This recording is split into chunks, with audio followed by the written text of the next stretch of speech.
The morning had started the same way it always did at the Caldwell residence, quiet, efficient, and distant. The large estate was alive with motion but hollow in warmth. Staff moved in and out like clockwork, polished furniture gleamed, and the kitchen smelled of freshly baked bread. Yet amidst all this perfection something always felt incomplete. Leo, a 6-year-old boy with bright eyes and a world trapped inside his head, sat cross-legged in the sunroom, rocking gently. He held a small red toy car between his fingers, rolling it back and forth on the glass table with mechanical precision. To an outsider, it might look like play. But for those who understood autism, it was his safe loop, his rhythm, his language. He rarely spoke. His expressions were subtle and fleeting. No one in the house truly knew how to interpret them, except Rosa. Rosa wasn't a specialist.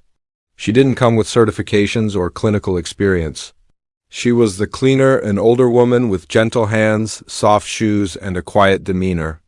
She had worked in the Caldwell home for nearly a year, but had remained in the background.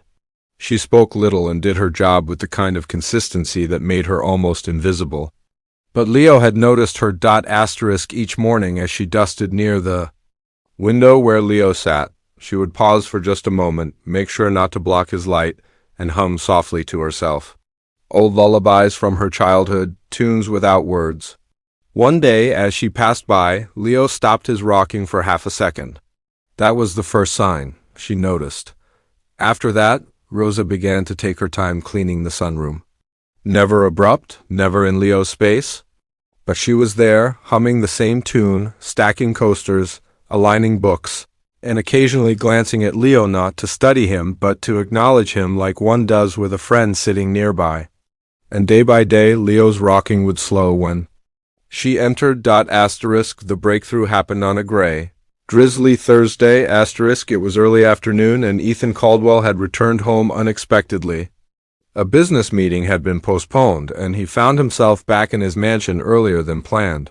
He moved through the house with his usual purpose, his eyes scanning emails on his phone. He had no real intention of stopping until he heard something unfamiliar, ** laughter. Soft, light, and completely unexpected, ** he followed the sound instinctively. As he neared the kitchen, he heard it again, not loud or exaggerated. Just a small giggle followed by a quiet voice. ** Again, said the voice. Ethan's breath caught. He stepped closer and saw them through the doorway. Rosa was sitting on the tiled kitchen floor, legs folded neatly, a metal spoon in one hand. Across from her, Leo mimicked her posture, eyes focused, his hand hovering over a matching spoon. ** She clinked her spoon gently on the ground. Leo copied her. ** Good, Rosa said with a smile. Now soft. ** She tapped the spoon more gently. Leo followed. The two sat there in complete harmony, making music out of metal, rhythm out of stillness. Ethan leaned against the wall, stunned. He had watched therapists come and go. Specialists had tried behavioral methods, reward systems, structured interactions. Most had failed to even get Leo to look up. But here he was engaged, calm, and focused. All with a woman whose job wasn't even to teach, just to clean. * Leo didn't even notice Ethan watching. He was too locked in with Rosa. Their connection was unspoken but unmistakable. She moved slowly, intuitively, not trying to fix him or change him. She simply let him be, and in return he opened up just a little, but enough to make something shift. * Ethan didn't interrupt. He watched them play for over 10 minutes longer than Leo had ever sat with anyone without distress. Rosa never once tried to lead Leo somewhere he didn't want to go. She simply followed his cues, letting him set the pace. She treated him not as a patient or a problem, but as a person with his own rhythm. * When they finished the spoon game, Rosa hummed a tune. Leo didn't hum back, but his head swayed gently to the melody. Her voice was soft and low, barely above a whisper. The song was unfamiliar to Ethan, perhaps something from Rosa's childhood in a country far from here. But Leo responded to it as if he had heard it 1,000 times before. * Later that evening, when the house had quieted down, Ethan found Rosa in the laundry room folding towels. He approached her hesitantly, unsure how to even begin. * I saw You with Leo, he said. Asterisk, she turned, surprised. Oh, I hope it was okay. Asterisk, it was more than okay, Ethan replied, his voice catching. He was calm, focused, with you. Asterisk Rosa gave a gentle smile and shrugged slightly. Sometimes children like Leo, they don't want to be fixed. They just want to be seen. Asterisk Ethan looked away, feeling an unfamiliar tightness in his chest. For years he had thrown money at specialists and programs. He had assumed the right strategy, the right professional, would unlock his son. But this woman had reached him not through methods or credentials, but through something far simpler: presence, patience, empathy. Asterisk. He asked her how she knew what to do. Asterisk, she looked thoughtful for a moment. My nephew is like Leo. He didn't speak much when he was little. But when we stopped trying to make him talk and just played with him the way he wanted to play, he started to let us in. Asterisk Ethan nodded slowly. Do you think you could spend more time with him? Not as a cleaner, just as you. Asterisk Rosa looked at him kindly. If Leo wants me to, I'll be there. Asterisk from that day on, Rosa became more than staff. She became a quiet presence in Leo's daily life. They played with spoons, stacked napkins, lined up salt shakers. Small things that meant everything. She never pushed, never instructed. She simply joined him in his world and waited for him to invite her further. And he did, bit by bit. Leo began to smile more when she entered the room. He offered her his cars to roll back and forth. One day, he reached out and gently touched her hand. Asterisk, it was a single moment, but it said everything. Asterisk. Ethan Caldwell was a man who measured value in time, profit, and efficiency. Every hour of his life was scheduled with meetings, deadlines, and carefully calculated decisions. He ran a global investment firm, operated in multiple time zones, and carried the kind of presence that made rooms go silent when he entered. In his world, results were everything, and anything that could not be controlled, fixed, or understood was quietly set aside. Asterisk, his son, Leo, had always been the exception. Asterisk, when Leo was diagnosed with autism at age 3, Ethan's first response was to act.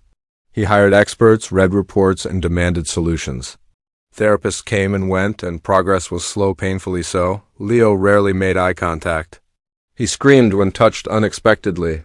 He didn't speak in full sentences, often repeated words out of context, and became overwhelmed by noises that no one else even noticed. Asterisk Ethan loved his son. Of that there was no doubt, but he loved him like a man drowning in unfamiliar water, reaching out constantly, hoping to grab onto something solid, something he could understand. Every interaction with Leo felt like walking through fog. He wanted to be close but didn't know how. The boy's silence was not just a mystery, it was a mirror reflecting back Ethan's own helplessness. Asterisk. He justified his absence with work. He told himself that providing the best care, the most advanced therapies, and the finest environment was enough. That one day his son would improve and they would talk, bond, and connect like other fathers and sons.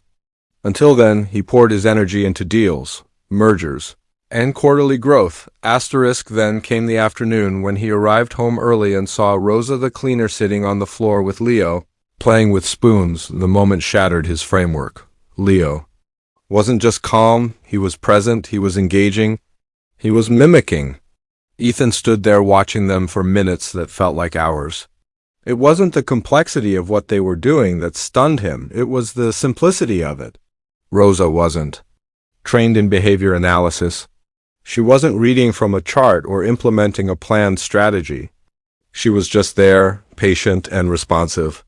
And Leo responded back. Asterisk. For the first time in years, Ethan felt like the outsider in his own home, watching a connection he didn't understand unfold between two people he barely knew. Asterisk. That night, he didn't sleep. He lay in bed with his laptop open, staring at it but not typing a single word. All the contracts and reports he had once prioritized felt like noise. He replayed the scene in his mind, the quiet harmony of spoons clinking on tile, the rhythm of Rosa's voice, the peace on his son's face. It haunted him. Not in a frightening way, but in a deeply personal, sobering way. Someone else had reached his son before he had. The next morning, Ethan stayed home longer than usual. He made himself a cup of coffee, a small act, but rare, for a man whose mornings were usually prepared by his assistant. He wandered into the sunroom, where Leo sat arranging puzzle pieces in a long, winding pattern. Rosa wasn't there yet. Ethan hesitated, unsure of how to begin. Then slowly he sat on the floor beside his son. He didn't speak. He didn't ask questions. He just sat, watching, mirroring Leo's pace. After a few minutes, he picked up a piece and placed it next to Leo's. The boy didn't flinch. He didn't retreat. He simply paused for a second, looked at the piece, then continued his sequence. That single, quiet moment cracked something in Ethan. It wasn't a breakthrough in Leo's development. It was a breakthrough in his own understanding. He began to see that Leo didn't need fixing. He didn't need to be drawn into Ethan's world of logic and structure. It was Ethan who needed to step into Leo's world, accept its pace, its rhythm, and its silence. The connection wasn't going to happen through mastery, it would happen through humility. In the weeks that followed, Ethan began clearing space in his calendar. Just small pockets, at first an hour here, a late morning there. He spent them at home, not in meetings or video calls, but in the kitchen, the backyard, or the playroom, simply observing, learning. He started speaking more with Rosa too. She shared little insights, never in a formal way, but in the margins of the day. He likes patterns, she once said, watching Leo arrange colored blocks. But sometimes he tests you. He'll put one in the wrong place just to see if you'll notice. That small comment changed the way Ethan interacted. He realized Leo was communicating all the time, just not with words. One evening, Ethan found himself researching not financial reports, but sensory-friendly environments for children with autism. He began reading about the importance of predictability. Low lighting, weighted blankets. The next day, he ordered a tent-like canopy for Leo's room, with soft lights and calming textures. It wasn't a cure, but it made Leo smile. And for Ethan, that smile was worth more than any quarterly gain. His employees noticed a change. Ethan was still sharp, still driven, but different. He no longer answered emails at 2 a.m. He declined invitations to weekend retreats. He even missed a high-stakes dinner with an investor to attend Leo's art showcase at his therapy center. His colleagues were puzzled. Some speculated burnout, others guessed early retirement. But Ethan knew it wasn't any of that. He wasn't stepping back. He was finally stepping into something real. The most profound shift came not in how Ethan acted, but in how he felt. For years, he had seen Leo's autism as an obstacle between them. Now he saw it as a unique lens, a different way of experiencing the world. It was quiet, complex, and often frustrating. But it was also beautiful, intricate, and full of unexpected joy. Ethan began to speak about it openly. At a charity gala months later, he gave a speech, not about stocks or markets, but about the importance of patience, of seeing the value in lives that didn't fit the mold. He spoke of Leo, of Rosa, of the moment in his own kitchen when everything changed. The audience was silent. He ended the speech with a line he never thought he'd say. I spent years building empires, but I never understood connection until someone showed me how to sit still long enough to find it. Ethan Caldwell was still a wealthy man, but wealth no longer defined him. The true transformation had nothing to do with money or success. It had everything to do with learning how to see, how to listen, and how to love a child on his own terms. And it had started unexpectedly. The moment he stopped trying to control, the moment Anne started learning from a cleaner with nothing to prove but everything to give.